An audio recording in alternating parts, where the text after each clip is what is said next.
حضرت مالک بن دینار رحمت اللہ تعالی علیہ فرماتے ہیں میں حج کرنے گیا تو اس سال نا حج میں بڑا رش ہوا، لاکھوں لوگ آئے، تو میں نے عرض کی مولا سب کا قبول ہوا ہے کہ کوئی رہ بھی گیا ہے؟ تو فرماتے مجھے خواب آئی اور بتایا گیا لاکھوں کا قبول ہو گیا۔ بڑا بے نیاز ہے اللہ، بڑا بے نیاز ہے، بڑا کریم ہے، چاہے تو گھر بیٹھے بیٹھے کہے ماں باپ کا چہرہ دیکھ میں تجھے حج کا ثواب دیکھ، ماں باپ کا چہرہ کا سب کا قبول ہوا، ایک ہے محمد بن ہارون بلخی اس کا نہیں قبول ہوا۔ فرماتے ہیں میں سویرے اٹھا تو میں ڈھونڈنے لگا کہ بلخ کے لوگ، خراسان کے لوگ کہاں ٹھہرے ہوئے ہیں، وہاں علیحدہ علیحدہ ہوتے ہیں نا، یہ پاکستانیوں کی بلڈنگیں، یہ انڈین ہیں، یہ فلان ملک ہیں، تو کہتے ہیں میں ڈھونڈتے ڈھونڈتے پہنچا تو میں نے بلخ کے لوگوں کو پا لیا۔ میں نے پوچھا تم میں محمد بن ہارون بلخی کون ہے؟ تو لوگ کہنے لگے وہ تو بڑا نیک آدمی ہے،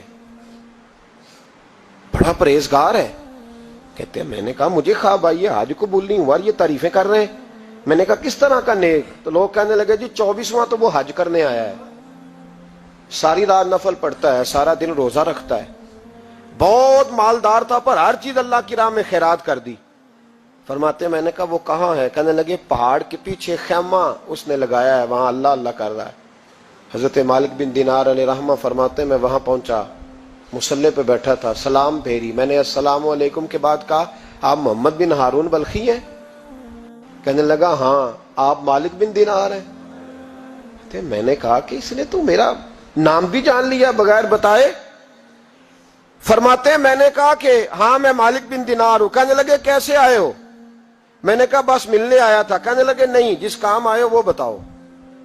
میں نے کہا میں ملنے آیا ہوں، تو کہتے ہیں وہ رو پڑے، کہنے لگے نہیں آپ کو خواب آئی ہوگی کہ میرا حج قبول نہیں ہوا۔ کہتے ہیں میرے رونگٹے کھڑے ہو گئے کہ اسے اتنا بھی پتا ہے کہ میرا حج قبول نہیں ہوا۔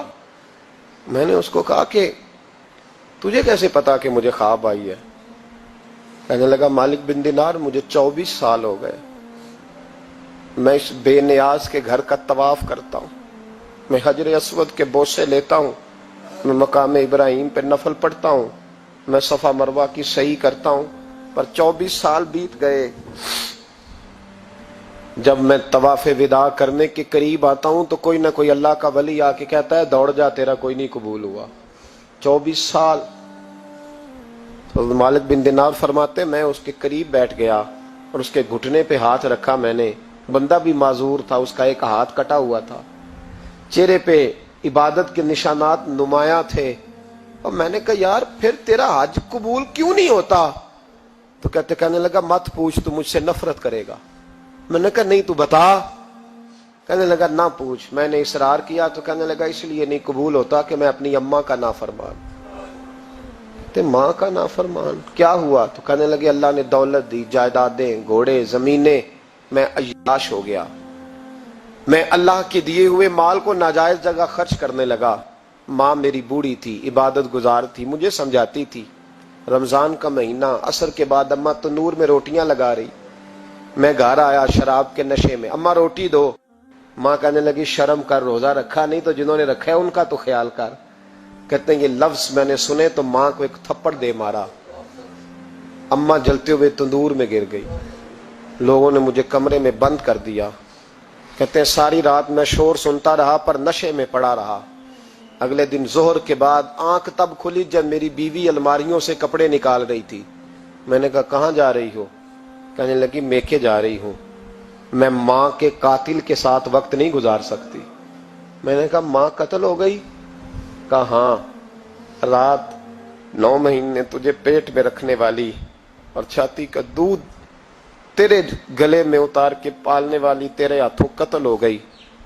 کہا کدھر ہے میری ماں کی میت؟ کہا دفن کر دیا۔ بتایا کیوں نہیں؟ کہتے مرتے وقت کہہ گئی تھی اسے میرا منہ نہ دکھانا، میرے جنازے کے قریب نہ آئے۔ کہنے لگا میں اسی وقت اٹھا جس ہاتھ سے ماں کو مارا تھا، کلاڑا لے کے ہاتھ کاٹ دیا، جائیدادیں، گھوڑے، مکانات خیرات کر دیے۔ ساری رات نفل پڑھتا ہوں، سارے دن کے روزے رکھتا ہوں، ہر سال حج کرتا ہوں، عرش کا مالک معاف نہیں کرتا۔ حضرت مالک بن دینار کہتے ہیں میں نے بھی ایک تھپڑ مارا، میں نے کہا تو اسی قابل ہے تجھے معاف نہ کیا جائے، کبھی تجھے معافی نہیں ملے گی۔ کہتے ہیں میں ہو کے آیا، وہ روتا رہا، تڑپتا رہا، میں سویا گھر آ کے تو مجھے مصطفیٰ کریم علیہ السلام کا دیدار نصیب ہو گیا۔ نبی پاک صلی اللہ تعالی علیہ وسلم نے فرمایا مالک تو اسے کیوں مایوس کر آیا ہے اللہ کی رحمت سے، کیوں کہہ ہے اسے؟ میں نے کہا حضور اتنا بڑا قاتل ماں کا کیسے معافی ملے گی؟ تو محبوب فرمانے لگے اس کی ماں کی وجہ سے ہی اسے معافی ملے گی، ماں کی وجہ سے۔ حضور کس طرح؟ فرمایا ماں قیامت کے دن اس کے خلاف مقدمہ دائر کرے گی، کہے گی اللہ اسے پوچھ میرا جرم کیا تھا، مجھے کیوں جلا کے مارا؟ رب بات سنے گا اور پھر کہے گا اٹھاؤ اس کے بیٹے کو۔ ماں او بچے کی ماں بھیجے نا اب تیرے بیٹے کو سزا دیں، کہے گی یا اللہ سخت سزا دے، تو رب کریم فرمائے گا اٹھاؤ اسے جہنم میں لے جاؤ۔ مصطفیٰ کریم فرمانے لگے جب زنجیریں ڈال کے فرشتے دوزخ کی طرف لے جا رہے ہوں گے نا تو پلٹ کے ماں کی طرف دیکھے گا، تھوڑا پھر آگے بڑھیں گے تو پھر دیکھے گا، پھر دوزخ کے قریب جائیں پھر دیکھے گا اور کہے گا اماں جی مجھے جلائیں گے، مجھے تکلیف ہوگی، زندگی میں جب درد ہوتا تھا تیرا نام میری زبان پہ آتا تھا، اماں مارنے لگے ہیں مجھے، جلائیں گے۔ میرے مصطفیٰ کریم فرمانے لگے وہ ماں اسے جلا کے مار دیا، وہ میدان محشر بول پڑے گی، کہے گی اللہ اے اللہ اے اللہ۔ رب کریم فرمائے گا کہ عرض کرے گی مولا میں نے معاف کیا تو بھی اسے معاف کر دے۔ اللہ فرمائے گا اس نے تو جلا کے مارا، تو کیوں نہیں جلنے دیتی؟ حالانکہ اللہ سب جانتا ہے، کہے گی مولا میں تو ماں ہوں نا،